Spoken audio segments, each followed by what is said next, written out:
Hello students, देखो हम start करते हैं अल्फा टर्पेनोल। ठीक है, अल्फा टर्पाइनोल। जो अल्फा टर्पाइनोल है वो एग्जाम्पल है हमारे पास टर्पिनोइड का ये एग्जाम्पल है।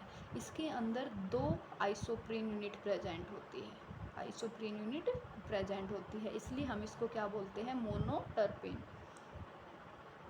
मोनोटर्पिन। ठीक है, जो क्लासिफिकेशन हमने किया था टर्पिनोइड्स का, उसके अंदर देखना, जिसके अंदर दो आइसोप्रीन यूनिट होती है उसको हम क्या बोलते हैं, मोनोटर्पिन बोलते हैं।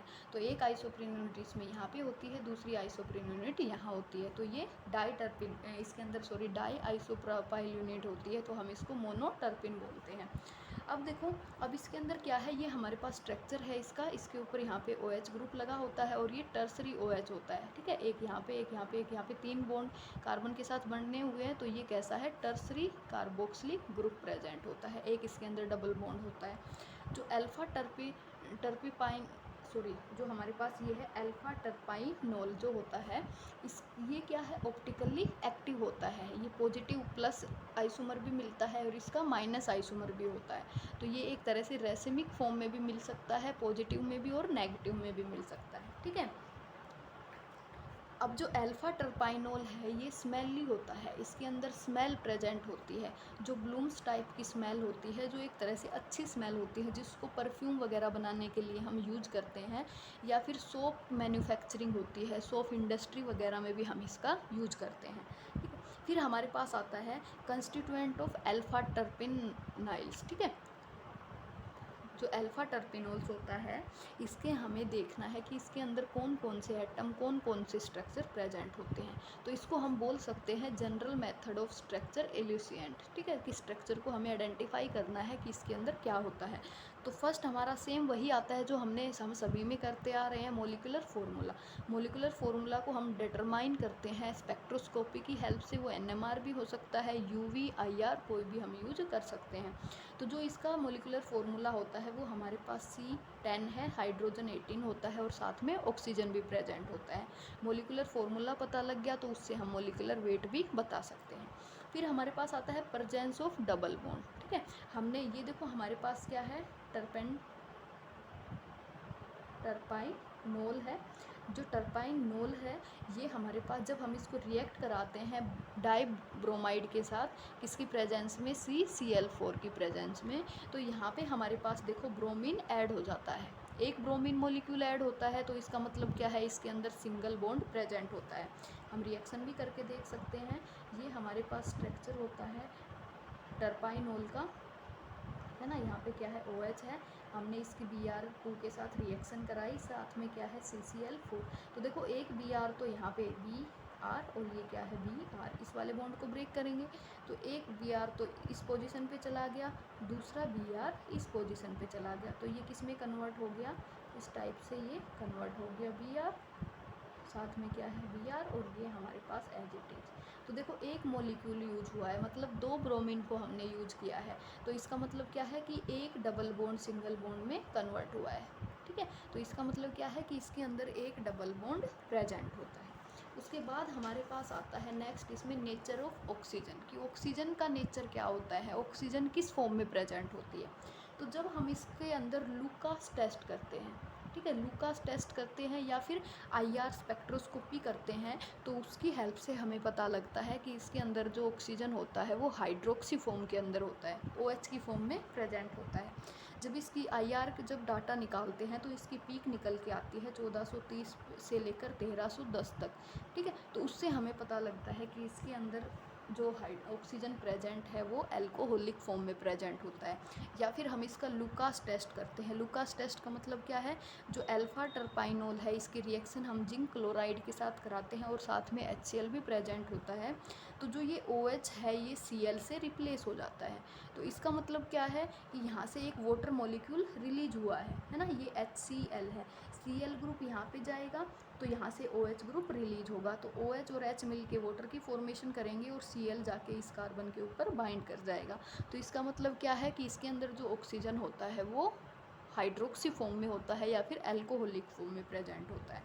फिर हमारे पास देखो आता है अल्फा टर्पेनोल नेचर कि इसके अंदर कितनी रिंग प्रेजेंट होती है, ठीक है। ये हम पहले ही कर चुके हैं कि हमारे पास जो कार्बन एन ये वाला फॉर्मूला फॉलो होता है तो ए साइक्लिक है, ये फॉर्मूला फॉलो होता है तो मोनोसाइक्लिक है, ये फॉर्मूला फॉलो होता है तो बाई साइक्लिक है, ये होता है तो ट्राई है, और ये वाला है तो ये टेट्रा है। तो ये टेट्रा एस साइक्लिक है। अब देखो जो हम ये फॉर्मूला निकालते हैं ये हम इसका किस में निकालते हैं, जब सारे डबल बॉन्ड को हम सिंगल बॉन्ड में कन्वर्ट कर देते हैं, मतलब जब हम रिडक्शन कर देते हैं उस टाइम पे जो मोलिकुलर फॉर्मूला निकल के आता है उसको हम इनकी फॉर्म में कन्वर्ट करते हैं।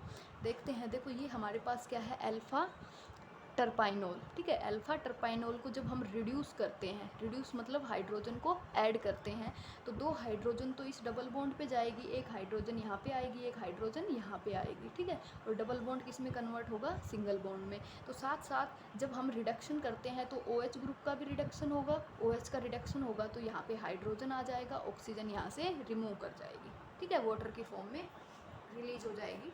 यहाँ पे फिर हम देखते हैं इसका मोलिकुलर फॉर्मूला। पहले स्टार्टिंग में इसका मोलिकुलर फॉर्मूला हमारे पास था, अब हमारे पास क्या बन गया इसका मोलिकुलर फॉर्मूला, कार्बन 10 है और हाइड्रोजन हमारे पास क्या है 20 होता है, ठीक है। स्टार्टिंग में इसका मोलिकुलर फॉर्मूला हमारे पास क्या था, कार्बन 10 और हाइड्रोजन 20। जब हमने इसका रिडक्शन कर दिया तो 2 हाइड्रोजन को हमने इसके अंदर ऐड कर दिया, 2 हाइड्रोजन को ऐड किया, दोनों हाइड्रोजन कहाँ गए, इस डबल बॉन्ड के ऊपर गए। जब 2 हाइड्रोजन ऐड होती है तो इसका मतलब क्या है, एक सिंगल बॉन्ड के अंदर कन्वर्ट होता है डबल बॉन्ड। तो इसका 2 हाइड्रोजन के ऐड होने का मतलब है इसके अंदर एक डबल बॉन्ड प्रेजेंट है। अगर 4 हाइड्रोजन ऐड होती है तो मतलब इसमें 2 डबल बॉन्ड होते हैं। तो यहाँ पे तो सिर्फ 2 ही हाइड्रोजन ऐड हुई है, तो इसका मतलब क्या है कि इसके अंदर एक ही डबल बॉन्ड था। तो ये टोटल नंबर कितने हो गया, 22 हो गया, ठीक है। 20 तो पहले था, 2 हाइड्रोजन को ऐड कर दिया तो ये किस में कन्वर्ट हो गया, 22 में कन्वर्ट हो गया। अब जब हम इसके अंदर फॉर्मूला अप्लाई करते हैं तो ये हमारे पास बनता है कार्बन N हाइड्रोजन 2N, ठीक है। देखिए भाई यहाँ पे थोड़ी सी वो हो गई, इसमें स्टार्टिंग में जो हाइड्रोजन होते हैं वो 18 होते हैं, है ना। जो इसका देखना जो मैंने अभी कराया था इसके अंदर देखो जो इसका मोलिकुलर फॉर्मूला है इसमें हाइड्रोजन 18 होता है। स्टार्टिंग में इसके अंदर 18 हाइड्रोजन होते हैं, 2 और हाइड्रोजन ऐड हो गए तो ये 20 के अंदर कन्वर्ट हो गया, ठीक है। तो हाइड्रोजन कितने हो गए, 20 हो गए। अब देखो स्टार्टिंग में हमारे पास इसका फॉर्मूला ये था, कार्बन 10 हाइड्रोजन 18। जब हमने इसका रिडक्शन किया तो 2 हाइड्रोजन इस डबल बॉन्ड पे और ऐड हो गए और ये सिंगल बॉन्ड में कन्वर्ट हो गया, तो इसका मतलब टोटल हाइड्रोजन 20 हो गए। तो ये बिलोंग करता है कार्बन N और हाइड्रोजन 2N, ठीक है। मतलब कार्बन का नंबर अगर हमारे पास 10 है तो हाइड्रोजन का नंबर इसका डबल है, 2 × 10, तो कितना निकल के आ गया, कार्बन 10 और हाइड्रोजन 20, यही आया और यही हमारे पास इसका होता है। तो इसका मतलब क्या है, ये इस वाली फैमिली से बिलोंग करता है, इसका मतलब ये मोनोसाइक्लिक है, इसके अंदर एक ही साइकिल प्रेजेंट होती है और वो आप इसके स्ट्रक्चर से बता सकते हो। अब इसके अंदर नेक्स्ट हमारे पास आता है, जब हम इसकी रिएक्शन कराते हैं, ये हमारे पास क्या है, अल्फ़ा टर्पाइनोल। जब अल्फ़ा टर्पाइनोल की हम रिएक्शन कराते हैं कंसनट्रेटेड H2SO4 के साथ, तो इसके अंदर ये जो OH ग्रुप है ये यहाँ से रिलीज हो जाता है, ठीक है, और यहाँ पे CH3 और CH3 बचता है। अब देखो हमारे पास क्या है, ये जो रिएक्शन है ये प्रूव करती है कि जो हमारे पास ये अल्फ़ा टर्पेनाइल है इसके अंदर हमारे पास एक डबल बॉन्ड होता है, एक मीथेन ग्रुप प्रेजेंट होता है पैरा पोजीशन के ऊपर, और साथ में इसके अंदर टर्सरी अल्कोहलिक ग्रुप प्रेजेंट होता है। यहाँ से अल्कोहलिक ग्रुप रिमूव होता है वाटर की फॉर्म में, तो इसका मतलब क्या है, यहाँ पे अल्कोहलिक ग्रुप भी प्रेजेंट होता है। फिर हमारे पास आता है सिंथेसिस की जो अल्फ़ा टर्पेनाइल है उसका सिंथेसिस क्या है। तो ये हमारे पास क्या है, बेंजोइक मिथाइल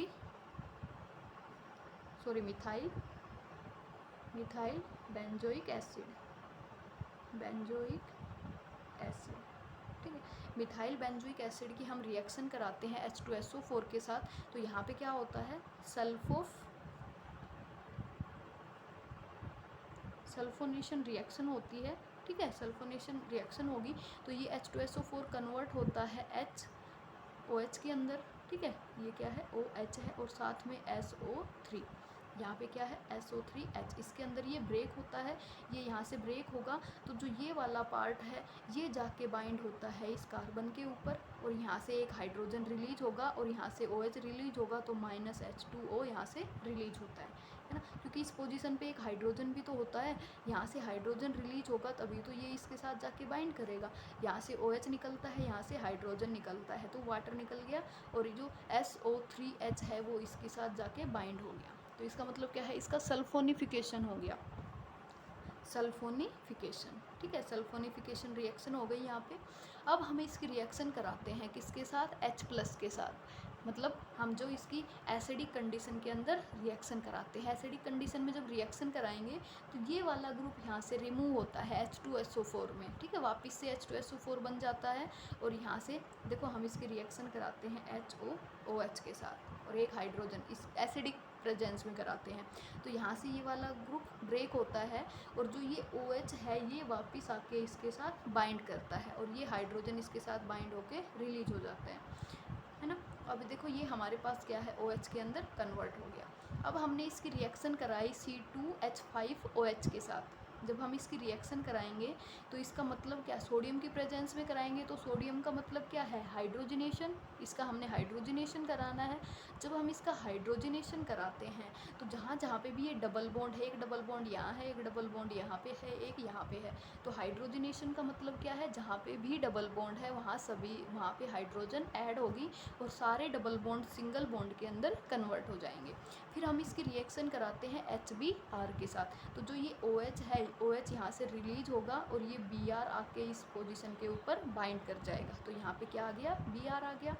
अब हमने इसकी रिएक्शन वापस से कराई C2H5OH के साथ। जब हम इसके साथ इसकी रिएक्शन कराते हैं तो देखो यहाँ पे OH ग्रुप है, इसको हम यहाँ से ब्रेक करते हैं, ऑक्सीजन पे आया नेगेटिव चार्ज, और ये कार्बन है इसके ऊपर आया पॉजिटिव चार्ज, ठीक है।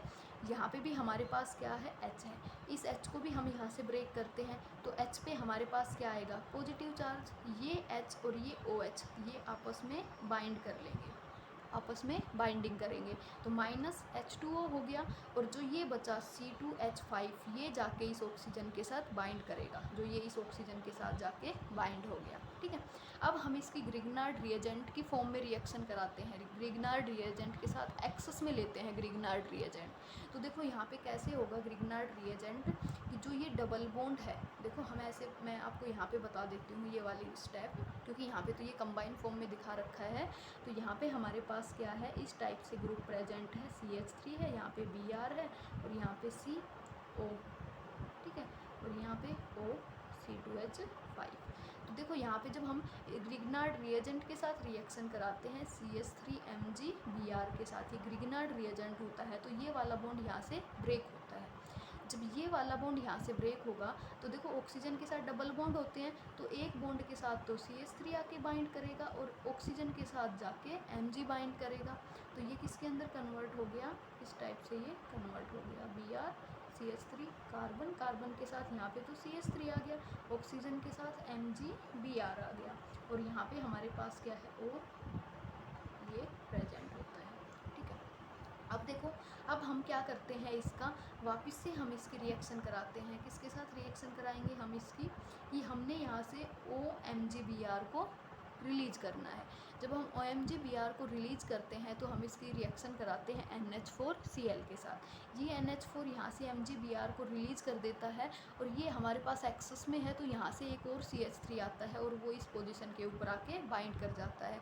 फिर हम जो ये C2H5 है इसको यहाँ से रिलीज कर देते हैं, एक हाइड्रोजन इसके पास आ जाता है, तो यहाँ पे OH के अंदर कन्वर्ट हो गया, और दो CH3 ग्रिग्नार्ड रिएजेंट से आके बाइंड कर जाते हैं। तो इसका मतलब क्या है, यहाँ पे अल्फा टर्पेनॉल की फॉर्मेशन हो गई, ठीक है।